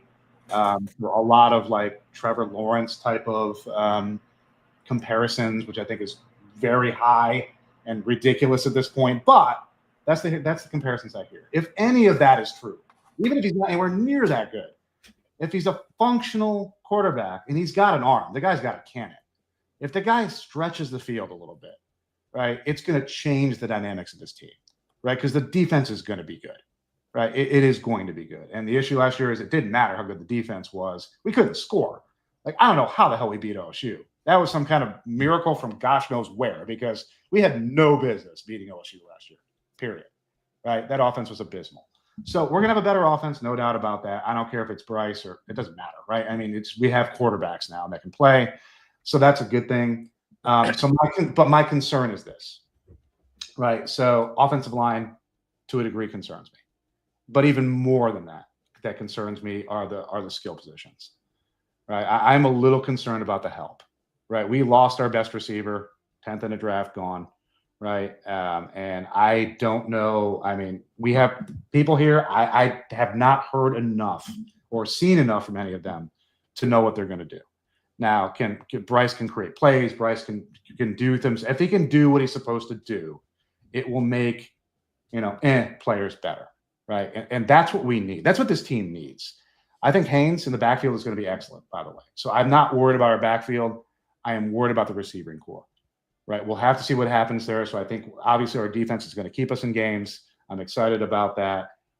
It's just a matter of, can we score consistently? And of course, he's so young. What always worries me about that is ball security and turnovers, right? That concerns me as you get a young guy out there and they're trying to make big plays, especially against, good teams. Like you mentioned the Nebraska game in week 4. That could be a really fun, interesting game. I don't want Bryce out there in his fourth game, trying to fling the ball around and throwing a pick 6 late or something like that. Something like that concerns me. That's where I think we could stumble into a hole. But as I said, the thing I hear most out of them, which I really like, is they talk about between his ears, right? Not his physical skills. Yes, we know he has physical skills. There's plenty of video out there to see that. But if he truly is like so knowledgeable about the game and the position, that's what we need. Then don't make the mistake. Eat the ball, right? Do something smart. So I do think it's going to be a far more enjoyable season for me to watch them. That said, I am not predicting that they're going to win the conference. I like it as a hedge bet. I think we are probably long and due, unfortunately, to lose to the Buckeyes. I hate to say we're probably due, right? If anybody's listening to this dang thing knows, right? If you look at this series over the years, it goes on runs, right? One team runs for a while and beats up the other one, then it switches the other direction. I don't know what's happening next. But realistically, this is a good team. I think they can beat anybody and play with anybody as long as Bryce is 2/3 as good as he's supposed to be. I am not predicting that they're going to win the conference. I think this is OSU's conference to lose, to be honest with you. I mean, that's virtually a professional team. But I think it'll be interesting to see how they play. I like that Nebraska matchup. I want to see what happens there. I'm excited this year. Last year, I was not. This year, I'm excited because I think we have a future. And I think we're moving in the right direction. So that's the best I can say. I don't have a bet on them. The over under 9.5. No, I'm not touching that at all. So as a fan, it'll be fun. Week to week betting will be interesting with them, but as of right now, I don't have a conference bet because I'm just not sure. It's just too hard to tell what's going to happen. But they're going to be a better team. So those are my thoughts. I'm not going to rant on for 2 hours here. By the way, I just want to let you know that FanDuel Michigan's now 10-1. So, yeah. Did some crack research. There's Larry Ellison's wife. There it is, right there. Says that he's 80 and she's 33. So, way to go. Considering he looks like an ogre, he's doing pretty well. But yes, he's very, very rich. So, that's good. So this is the kind of research you don't get on other shows, guys. Yeah, that's right. Come on. That's my kind of age gap, man. I like them. Picks, previews, and the occasional hot chick. Yeah. There we go. Not subscribe. Come on. All right. Going on to the Ducks. Oregon. Plus 225. The over-under is 10.5 now. Dylan Gabriel out. We're going to start with Pete with the Ducks. What do you think with this new team here? I am not as high on them as others. I know they're certainly going to be a good team, right? I'm saying nothing negative, right? In that respect, the recruiting class is second in the Big Ten. They're recruiting well. It's no surprise. When we talked about last year, the whole mix-up of the Big Ten and Oregon and Washington and all that coming in, one of the things I said was that I think Oregon's going to do well long-term in the Big Ten because I do think they already kind of acted like a Big Ten team. The way they recruit, the way they play. I mean, I think they fit here, so they are fitting right in, which makes a lot of sense to me. So I like the team. I think when you look at that Penn State game on September 27th, I believe it is. Is that correct? Yes, that is going to be interesting. I am really looking forward to that game to see what happens. We'll talk about Penn State in a little bit. My whole James Franklin thing. We'll get there. But anyway, yeah, I think it's going to be an interesting game there. We'll see how good both of these teams are in that game. Right. So I'm a little bit with both of these teams. They're both good teams. I think that's Penn State's a better team. But they're both really good teams. I'm curious to see how they play here. Over-under is 10.5. I don't know where I would go with that. I mean, I certainly wouldn't go over. I wouldn't touch that. So I think there'd be a really good team. They're going to be really tough at home for sure. So anybody traveling there, I think that's a bit concerning for sure. Oh, all the time. USC, et cetera. But otherwise, I mean, they're going to be a really good team. But I do not expect to see them in the Big Ten championship game. That is my only, I think, thing I'm tossing out there. So I think anyway, one of their wide receivers got hurt in a spring game, I believe. Yes. Yeah, they're I down think like he 3 wide tore his receivers. ACL or something. Yeah, so that's a big loss for them. Darren, anything to add? Yeah. So, we talk about quarterbacks that maybe don't have the experience, and it looks like Dante Moore is going to be the guy after sitting behind Dylan Gabriel for a year. Remember, he played for Chip Kelly, I believe it was, at UCLA 2 years ago, and was not awful. I mean, typical freshman year. So at least he's got 5 or 6 games. No, thank you. Why do your dynasty teams suck? All right, Maddie. All right, kick Matt out of the chat. No. So I kind of like Dante Moore a little bit more than I like some of these other quarterbacks that are starting for a brand new program. Not enough to bet them here. You had mentioned Evan Stewart was the name of the guy who tore something up in his knee. They also lose Tez Johnson and Trayshawn Holden as well, so they're hurting at the wide receiver position. That Tulane transfer, Mekhi Hughes, man, they snagged him. That might be the most important pickup in the Big Ten this year. I love that dude. Over 1,400 yards, 15 touchdowns. Tim, your boy Malik Benson, Florida State transfer, could step up and be pretty big in this receiving group here. So we'll have to see what happens with them offensively. Defense only returns 4 starters. Secondary looks like it got hit pretty hard. Yeah, I mean, but this schedule's not terrible at any stretch. I mean, this summer Dante Moore could really get himself off to a 4-0 start here before traveling across country to Penn. I think that Penn State game's the whiteout, if I remember correctly. Yes. I think it is. Can't say for sure, but if they make that a night game this year, because I don't believe they did last year, yeah, good luck there, Dante, because that's going to be ugly. If there's an early line on that, I don't know what it is, but I would probably bet Penn State if it's under a touchdown. But anyway, yeah, I mean, 10.5 just seems a little too high here. I mean, that Penn State game, you say, all right, there's going to be one more loss in there somewhere if you're thinking this is a 10-2 team. Initially, looking at this, those road games, I mean, if Washington is what we think they are, that could certainly be interesting. I know the Oregon State game's a rivalry. Yeah, I don't think they're losing Oregon State this year, but going across the country to Rutgers, I don't think Rutgers is going to take them. Maybe Iowa if Gronowski is halfway decent. Just a lot of holes on offense. I'm not gonna touch them here. But yeah, I agree with Pete. I don't think they're going to be in the Big 12 title game either. I mean, I like Dan Lanning. He does a great job recruiting. Yeah, I just don't see it. I mean, there is a team we haven't discussed that I think is going to be there, but I guess I would lean under if I'm thinking that they're not going to make the Big Ten, but I'm not betting this team. Mm-hmm. Well, down to the final 2 here, guys. Penn State, is this the are they still like the big show me team? They beat the teams they're supposed to beat, and then when they get a team of equal or better talent, they have no shot, it seems. They are at plus 225. The win total is 10.5. Darren, let's go with your boy James Franklin here. What are you thinking? Yeah, I mean, on this show, we love us some Drew Aller and James Franklin. I'll let Pete talk about that. We talk ever since, Tim, you and I did show number 1 way back in June of 2023, and we talked about Michigan. The one thing you said, and we've said this a lot, is if not now, when? Okay, and Michigan went and took care of it with 2 good running backs, awesome defense, better than average quarterback play. I mean, they did everything that they had to do to win it, and they won it. We also said the same thing, when I made that bet last January on Ohio State. I said the same thing. If not now, when? Yeah. Same formula as Michigan. Decent quarterback, 2 solid running backs, but they also had an excellent core of wide receivers, maybe better than what Michigan had.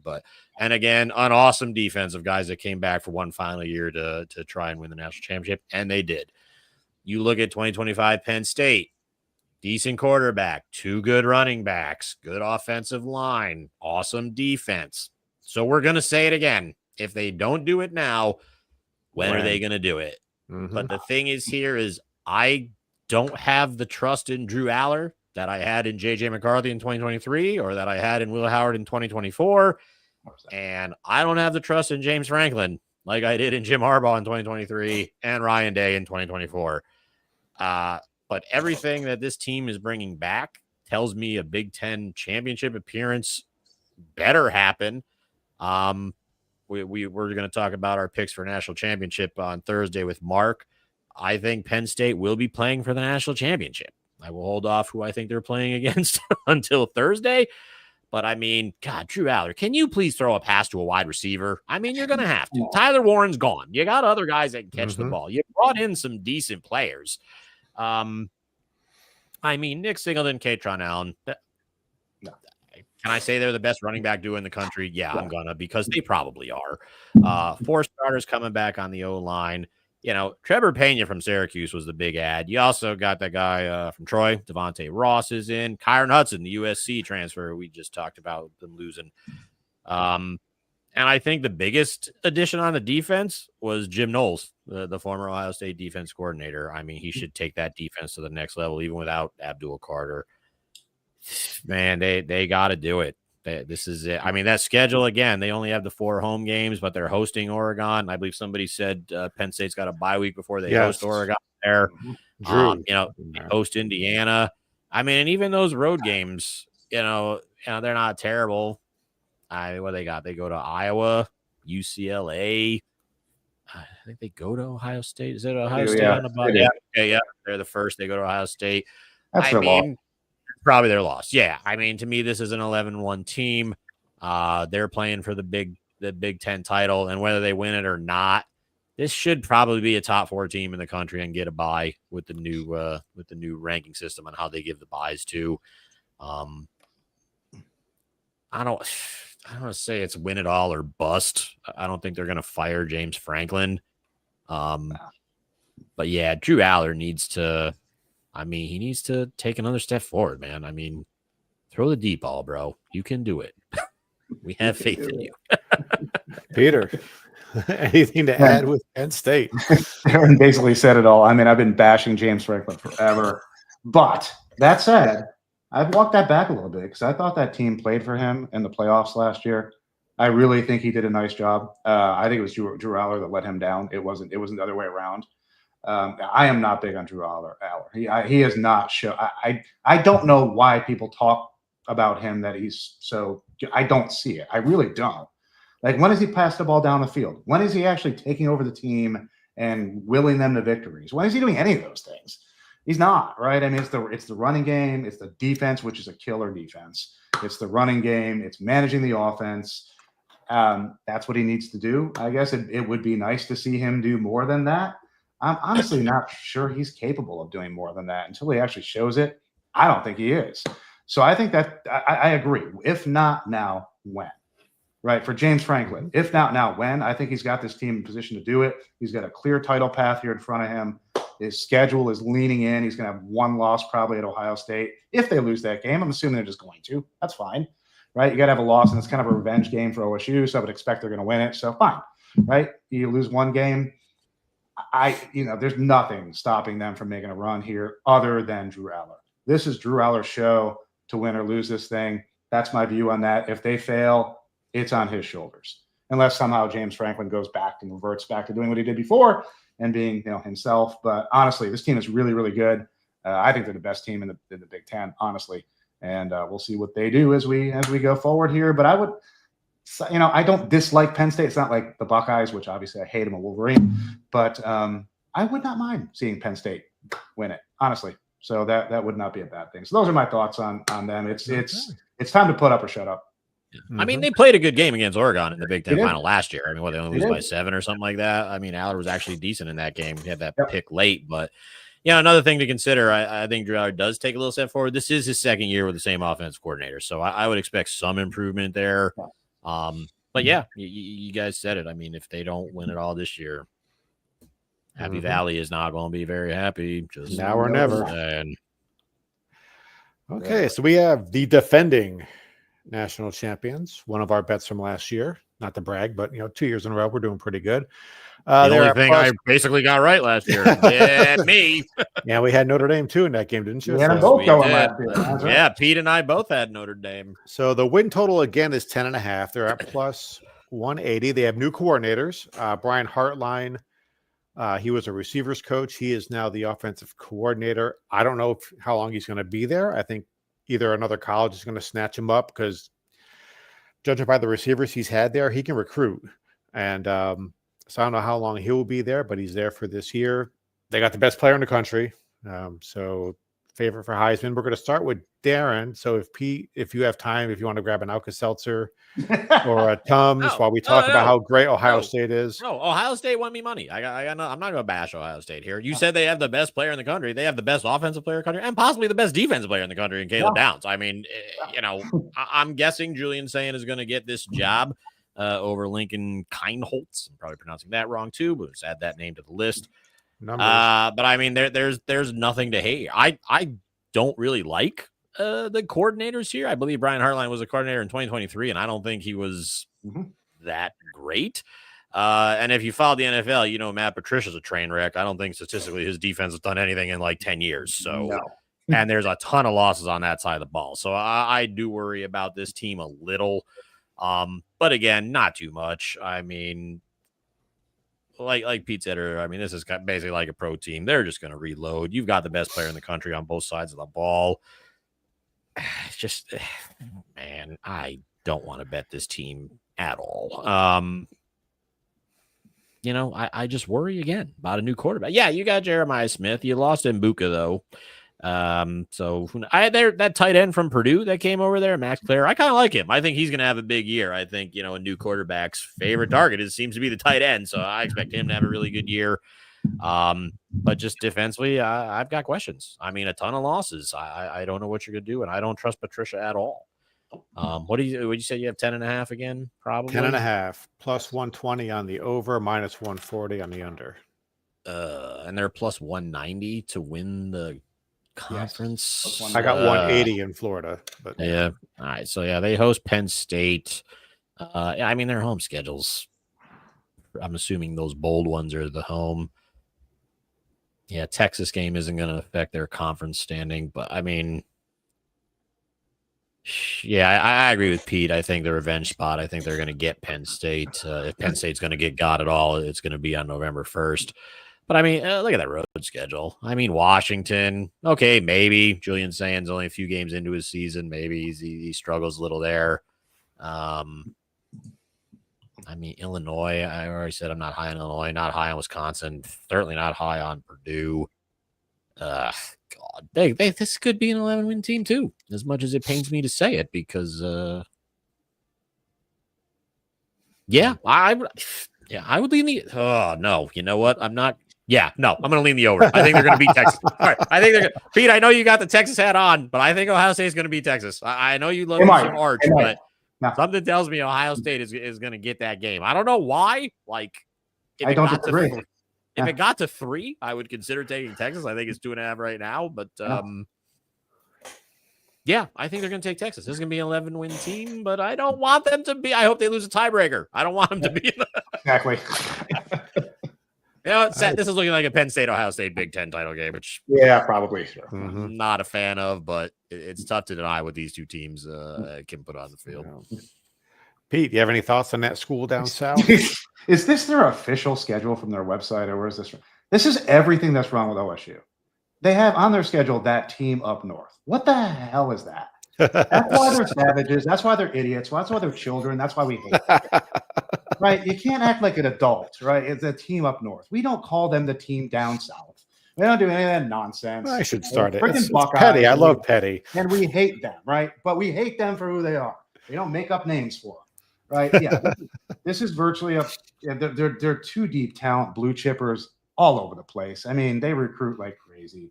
They have so much talent on this team. My only concern with them usually, we'll talk about the coordinators in a second, is that they're so singularly focused on individual talent that sometimes they don't play as a team, and that hurts them sometimes. So that's the issue with OSU, right? It's kind of a NFL entry program where you go and you look good, you get in, but the team itself, at times.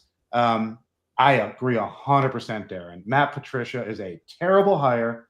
He's been absolutely awful for 10 years. His defense has been hot garbage, right? I think that is going to hurt them. I think that was a huge mistake, and I think that Penn State is going to take advantage of that and run right the hell over them. And I will be cheering like crazy with white on for that to happen, because I would love to see that. But I think that the coordinators are going to be an issue with changing both of them. I'm less concerned on the offensive side, although I don't think he was good before, as was mentioned by Darren. But on the defensive side, I don't know who agreed with that hire. I would never hire him as a defensive coordinator. So as a Wolverine, I'm thrilled they hired him, right? Because I think we could take it to him. I want to see Bryce take it to him in that defense. That's going to be great. But outside of that, they're going to be in the championship game. But this is Penn State's year. Penn State's got to win that game. They should. I think they're a better team. We'll see what happens, but I think the coordinator is going to be a problem, particularly Matt Patricia. So that's my thoughts. You got any final thoughts, Sam, before we wrap up? And I just want to add one thing. We were talking about Penn State. They are a 6.5-point favorite at home over Oregon. So if anybody doesn't want to play the 7, if you think Penn State's going to school Dante Moore in whiteout, you can get it for less than 7 right now. Right. I may take that. All right. Well, let's wrap it up. Big Ten Conference. Let's review what we got here. Darren, what you got? All right. I'm going along with Mr. Fahrenheit, man. He talks about Ohio State. Dude, I like the Cowboys, and I talk crap about them too because their owner's a jackass. Anyway, I think this is Penn State's year. I think they're going to get it done. Sadly, I think they're going to beat Ohio State, as much as I would love to see some new blood in there, preferably Michigan. But yeah, I think Penn State's going to get it done. They almost got it done last year, and I think they're a little bit better this year. My surprise team, I'm with Tim on this. I love what Washington's bringing to the table. Damon Williams Jr. We should probably get jerseys or something, since we both really love that guy. But I think Washington's going to be the surprise, and I think Illinois is overhyped. I don't think they're going to win 10 games again. They just lost too much on the offensive side of the ball, so I'm looking for them to be a disappointment. My only bet for this conference, I am, however, Team Kurt Cignetti. I did take Indiana over 8.5 with a little bit of plus money there. I got plus 150. That's what I got. Okay, it's Darren. It's like we almost compare notes. The only thing we had. Yeah, when you texted me your things, I'm like, this looks really familiar. Like, oh, yeah, because I agreed with 2 of these. The only difference, I have Ohio State. When you got the best player in the country, sometimes it's when you're down, just tell him to run out there, throw it up, he'll catch it. Double, triple cover, doesn't matter. My surprise team is Washington. Disappointing team also is Illinois. I did place a little hedge hunt here. I got Washington at plus 6,000. Hopefully they'll get down to that title game. And if they're going to make the title game, they got to win more than 7.5 games to do it. So I might as well bet the over on that as well. I got plus 105 on that. Peter, what you got here for the Big Ten? Yeah, I went with Ohio State just because it's really hard to pick against the reigning national champion. So it's really hard to do that. So they're going to be in the game. Could they very well win it? Yes. Now I'm hoping that Penn State beats them. But anyway, I do think Ohio State probably will win this conference. Surprise team, Nebraska. And I also took them the over 7.5, which I talked about before. I really think that is a nice, easy play. I use the E word, so I'm screwed. But I think it's a nice low-hanging fruit kind of play there. I don't know how they don't win more than 7.5 games there. That USC one, I have them as a disappointing team. That 8.5 for the bets moved down to 7.5, so that bet is gone because I'm not playing it at 7.5. So I just have the one, Nebraska over 7.5. Low-hanging fruit bet. I like that. We can use that to replace the E word, I believe. Yes. So. Yes, sir. Yeah, before we go, we had Oh, we got another Yeah. thing from Drew chiming in here. So we'll be doing a live session for your picks this Friday. That's a Probably- great question, Drew. We have not discussed that. We have not discussed that. Thursdays will not be live. We'll record that with Coach's Hot Seat. I don't know. Maybe we could do something like. I don't know But if you could know do what? that. If we figure it out, we should know by Thursday. We'll put it on. Yeah, we'll do a we'll couple put it more on shorts. We'll Thursday. put those on YouTube. Check the YouTube channel. Yeah, we'll give you for a that. rundown too, because the first week of the season's all kind of messed up with the schedule. So we're going to be doing like Saturday's games, and then I think the Thursday and Friday say we're going to cover as well, because to preview 4 games would be a waste of everyone's lives. But yeah, Thursday will be recorded. Friday's up in the air. I guess we haven't talked about that. Hey, so we're going to recap. We're going to recap 10 preview shows. That's Turn right. that music down. Oh my goodness, that's right. I Turn almost that thought we were music down. done. Turn it No, down. we're never done. We're never All right. done. Here Yes. we go. A little recap for all you guys who have been with us through all our conference previews. This is a recap of every single thing all 3 of us have bet. We're not going to get into the explanations because we've already been here an hour and 45 minutes. But we just ask if you want to know why we did this and how our few brain cells actually function. Just please go back. We got a nice little playlist on YouTube with all our conference previews put together. Tim, you want to rip off all that? Because Yeah, this might take Yes. as long as the show in general. I got North Carolina at plus 2,200 to win the ACC, Colorado to win the Big 12 at 1,600, and I also have them with over 6.5 wins. I have BYU, the same bets, over 7.5 wins and to win the Big 12. Same thing with Utah to win the Big 12 and over 7.5 wins. We got plenty, got plus 850 and plus 750 on those conference championships. Nice little hedge opportunities there. Mountain West, San Jose State. I got my boy Marcel Reed to win the Heisman. Big year I'm expecting from Texas A&M. I have Middle Tennessee State to win Conference USA at plus 1750. Continue to swing for the fences here. Southern Miss, let's go for it. 1750 in the Sun Belt. East Carolina to win the American at plus 1600. Vanderbilt under 4.5 wins. Texas A&M over 7.5 wins. Texas A&M to win the SEC plus 1400. Texas A&M national champions. Spoiler alert for Friday's show, or maybe Thursdays if we get to it. Yeah, plus Thursday, we'll break it down. 3,000. Washington from tonight, the Big Ten. They're going to win the Big Ten at plus 6,000. Go a little hedge hunting there as well. And to get there, they're going to have to win more than 7.5. So let's put that in there as well. So it's about 2 dozen bets. Not bad. So that didn't take as long as I thought. I it was think you gonna had take. more than Pete and I did put together, but good for you. Well, Oh, let's look at figure that out. nice There's short Darren's. list that can be read in beautiful. 3 days.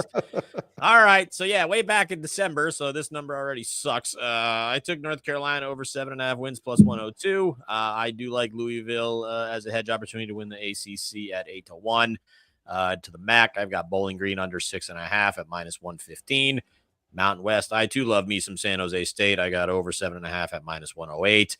UTEP over 5.5 wins at a nice plus 124. Oklahoma to get at least 8 regular season wins at plus 130. Oklahoma State, sorry, Mr. Mullet. I think you are gone before the end of the year. Under 4.5 wins at plus 140. And from tonight, Indiana over 8.5 wins at plus 115. All right, Peter. Well, that's got a big list here. Look at Not too that. bad. Wasn't somebody? Well, I got to concerned- take that last one off apparently because Yeah, that last one's got to go. But All right, I'm going to delete that one right now. Is where they go. Seems like we have a whole lot of futures bets here. So anyway, I got Clemson 2 units under 9.5 wins. Syracuse under 5.5. I have Kansas over 7.5 wins. West Virginia 2 units over 5.5. I have Hawaii over 5.5 as well. UNLV to win the Mountain West at plus 650. Jeremiah Love, who I love, to win the Heisman at plus 5,000. Troy to win the Sun Belt at plus 1,500. Mississippi State over 3.5 wins. Missouri over 6.5, and Nebraska over 7.5. That is my list. All right. Now we can start the music up a little Yes, bit. we can. All right. Well, everyone, thanks for joining us. Thanks for joining the conversation as well with all your comments. We really appreciate it. Don't forget to like and subscribe and do all the things. that help us out. It's free. It's easy.